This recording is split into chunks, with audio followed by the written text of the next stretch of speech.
G'day, we're Zoom and Betty, and it's spring on our 1 Acre Aussie Homestead, and there's been a lot going on since our last update around the property. On today's episode, we'll fill you in on the works that have been happening to progress the shed build, we'll check in on what's happening around the garden, and we'll also show you our new additions supercharging our veggie production. Oh, and we'll also finish up the week with a beekeeping course that we went to. It's an awesome morning here today. We're in spring, so the days could be really cold and rainy, or it could be nice and sunny. Most of the time it's a bit windy, but before I head out to work today, I just wanted to show you something that I discovered when I got home from work yesterday. Someone's been here and set out for our slab. That's pretty exciting. So if you've never done a set out before, these are what's called hurdles. So we definitely put them at least at every corner. When I'm doing a house, we do them the entire way around because we've got lots of corners and things. But here's where the guys will put a nail in, and then they'll run a string line between this one and the one down there, and then over there, and then over here, and then over there, back again. And that's how they find where they're going to put the edge of the concrete slab.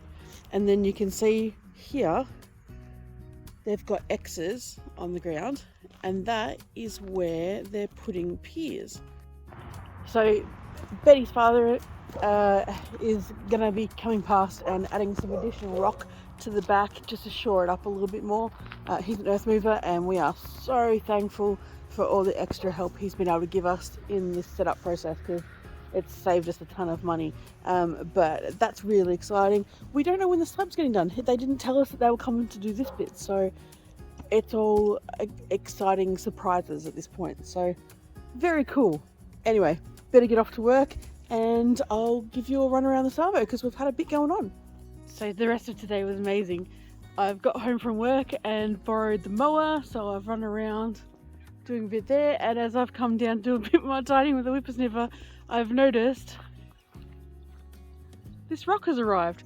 So this rock was what Megan's parents are going to use to batter the back there and just firm it up before the slab goes down. But I didn't know that was coming today either, so awesome. Great news! It's now the weekend, and Betty's stepdad is here to help with all the fun toys. I think it's kind of fun how they go on and off the trailer. So basically, this rock is going up the back embankment to stabilise the ground around the slab area, and we're lining up the rocks by hand next to the fence so he doesn't have to get so close when tipping them in and risk damaging the fence. This will also allow the water to run along the fence line and not flood directly into the neighbour's property when we get heavy rains. A few loads of crushed rock also got delivered to get spread out all over across the area. This will assist in giving the concreting team a really good solid level surface to start working on. Check out Betty's throwing arm with those rocks. In this area to the right, at the back of where the shed will sit, we're creating an extra area to be concreted where our water tank's going to sit. Here you can see the crusher dust being spread nice and flat over the base pad area. Finally got a chance to play on the digger myself for the first time. It felt like being in the sandpit as a kid. The controls aren't as natural as you might think, so I reckon it'll take me a good few hours on this machine to really get it working for me. And that wraps up the weekend's works. G'day everyone, it's been an amazing week up here at the moment. So we've been having that spring weather where it's glorious couple of days, then we get a few windy, cold, rainy days, and then the sun comes out again. And we're at Sunday at the moment, and the last couple of days have been glorious. So we're looking forward to sharing a little bit more of this weather before it gets too hot. But I tell you what, next week they reckon there's a day that's 27 degrees, so it's gonna get hot fast by the sounds. But the great thing about this kind of weather is that all the trees are starting to wake up. So you can see from behind me, the fig tree is starting to really come alive.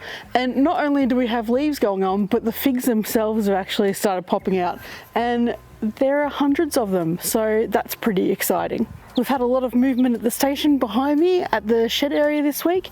So we noticed that one of the days we came home from work and the builder had been by and he'd set out the hurdles and marked out the slab and where the piers are going to go and whatnot. Unfortunately, he was a little bit earlier than he should have been and didn't tell anyone he was doing it. So I've actually had Betty's stepdad come past. He's an earth mover by trade and helped us out lots with this. And he's come past and added a whole bunch of rock to the back to make a nice supportive rock bank so the dirt from the slab area can't slide away, and it'll be much better when there's a lot of rain and things like that. So a lot more support structures going on there. They've levelled out a whole bunch of the area over the far where there used to be a big hump of topsoil, and he'll be coming back to take care of the rest of it at the moment as well. You can see that 2.5 of the hurdles have survived the works. Over here, that hurdles stood the test of time, and this hurdle here is all good. The hurdle from that back corner we've just popped down here at the moment, and then the hurdle over here, half of it's been knocked over, so it's not terribly positioned, so that'll be easily popped back up. There's a couple of corner marks on the ground still in place from where the shed's going to go. There's one over there that survived as well, but the rest of the marks have been rubbed out with the extra earth moving works, so the builder's going to have to come redo those, unfortunately, but he's aware of that. So these leeks have been growing for ages. You might have seen on lots of videos they've been going through their growth spurts, and this time we finally pulled one out of the ground. So I'll show you here what that looked like, and Betty had to struggle a lot to get it out of the ground. So I reckon by the time I got caught up with Betty here, she'd already been at it for a while trying to pull this leek out of the ground, and to give it to her mum, who was laughing at her efforts off to the side. Nope, still no luck. I think she tackled it from just about every angle, digging away at bits at the base from every side, whilst trying not to damage the leek. Maybe try again from the other side. Okay, it's looking good this time, and success! Too good. Our first leek of the season. There we go, all cleaned up and looking good. Last year we got these bare-rooted apple dwarf trees from the Diggers Club. So we've got 4 there. There is the Fuji, there is Jonathan's, is the Cripps, and then down there in there we've got my favourite, the Granny Smith. And we were a little bit afraid that these didn't actually last and had all died off because it's the first time we've planted trees and we weren't sure how they're going to go, but we've had just now a whole bunch of extra leaves and some little blossoms popping out now, which we're very excited about. I think they're probably still too young to actually produce the fruit, so we might end up picking them off, but it's really exciting to see that they're still alive and kicking. The bed of garlic over here, or the grave of garlic should I call it, from what it looked like when we were setting up, has been cruising along quite well. I believe that we've still probably got 2 months left on these before it's time to pick them, but they seem to be going really awesome for our first time having them, so excited to see how they go. Now you can see behind me here the broad beans that we've been growing for a while. I think I've mentioned before that these were all self-seeded, so we didn't actually plant these, but you can see that it's a bit of a leaning tower of Pisa at the moment. The only thing holding it up really is some bamboo supports that we've popped in over time, and this is because A, we didn't plant them, so we didn't have a structure behind it that was meant to hold it up, but B, the wind got insane maybe a week or so ago and just about knocked the whole thing over, in addition to just about everything else that wasn't nailed down at the moment. But that spring weather, we just didn't see it coming for some reason, so I can't believe how well these are still kicking on and how productive they've been. So pretty great production coming off these beans, especially considering we've put no effort into them at all. Highly recommend broad beans. That we got these ones from the Diggers Club as well. So if you're not great at growing anything, we've found these to be super simple. So get them in the ground and give them a crack. The artichokes here are kicking off again, and these seem to go from 0 to 100 overnight sometimes. The barrage here is just so pretty, I reckon. We've also had a whole bunch of other flowers around the garden start to come to life. It's not a great time of day to get the light right to film the grapes, but the grapes are coming back in force at the moment. So we've got leaves popping up all through it, which is very exciting because we've got the misting system in place now and we've got the bunting lights in place now, which you might have seen that we installed a couple of videos back. And I cannot wait until summer, peak summer, where we've got some furniture under here, have a barbecue, hang out late at night under the lights, under the grapes. It's going to be stunning. One of the other big things that's been going on this week is just behind me here. You might see a greenhouse, and that's new, so let's go check that out. So we got this greenhouse. It was only $129. We got it from Cheapest Chips, so the quality of it is not super high. The beams are a little bit flimsy. We know that the plastic's going to break pretty quickly, but for the price, if it gets us through this season, we're pretty stoked with it, and I think we might get a couple of seasons based on the smaller version of this that we normally use. We realised that our greenhouse, which was just a smaller 3-shelf one, was just filled to the brim, and it was really limiting what we could plant. So we've got this big fella. We've chucked a couple of beds on either side, and the plan is on this side we're going to plant tomatoes, and then over here we're going to plant capsicums and eggplant. I think that's what we're going to go with at the moment. And then at the moment we're just using it mostly for bringing seeds to life, and we've probably had the most success ever out of our seeds going on to become seedlings. So we're very much looking forward to what this season can bring in terms of production when we get things out into the garden beds, out at the veggie patch. Now at the moment we've decided to start leaving the door open so things can harden off a little bit more and become a little bit more acclimatized before we take them out. So we've got our trays and pots just sitting on top of these beds at the moment, and then once we start taking things down there, then we'll start planting these beds out with the tomatoes and such.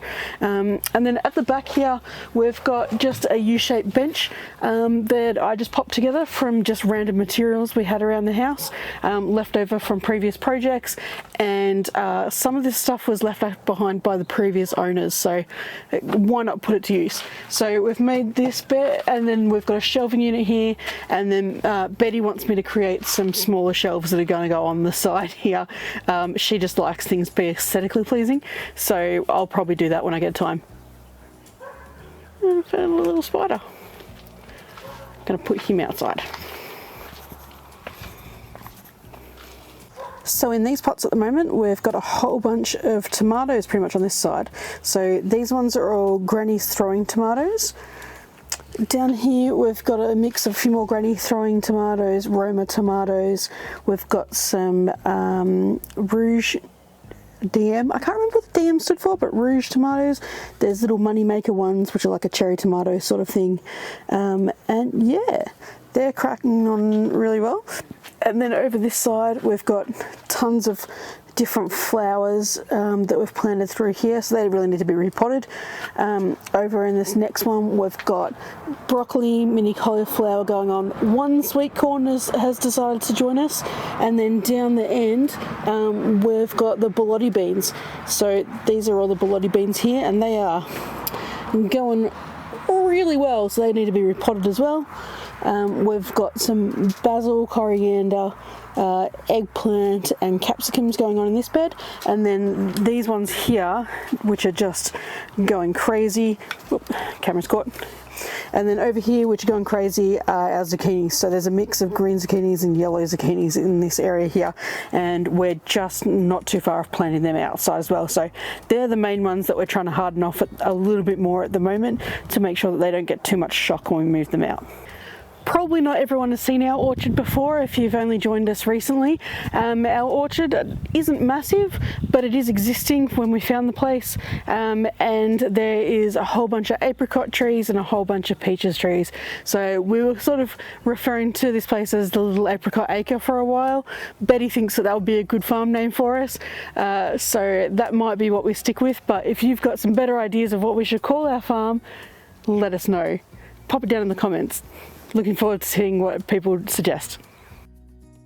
We are also now enjoying the tulips that are coming through in the garden that we planted last year. They're looking great.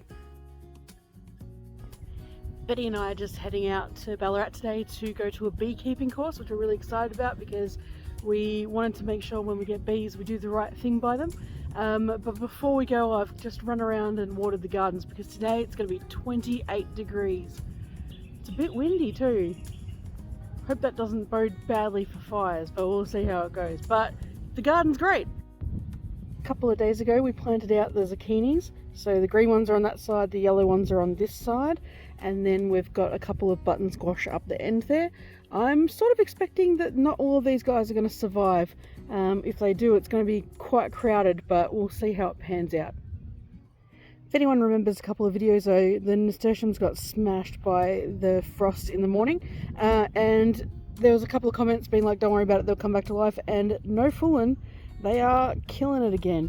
We've really got to cut these back because they're going to be taking over the other garden bed soon, so that's awesome though. They're really hardy. Betty here is ready for us to hit the beekeeping course. Now we've travelled to Ballarat for the day for this one, which is about an hour away from home. We couldn't get a great deal of footage because we didn't want to make the classroom stuff awkward for other people attending, and also later when we were doing the practical stuff, we couldn't get the cameras out much with all the protective clothing on, but we did learn a lot. There was a really cute dog here at the house where we did the prac, but he stayed well away from bees. We got to learn a lot more about bee biology than we knew before, and we also learnt how to look after the hives properly and look out for diseases that they're known to get as well. It was only a beginner crash course, but we got a lot out of it.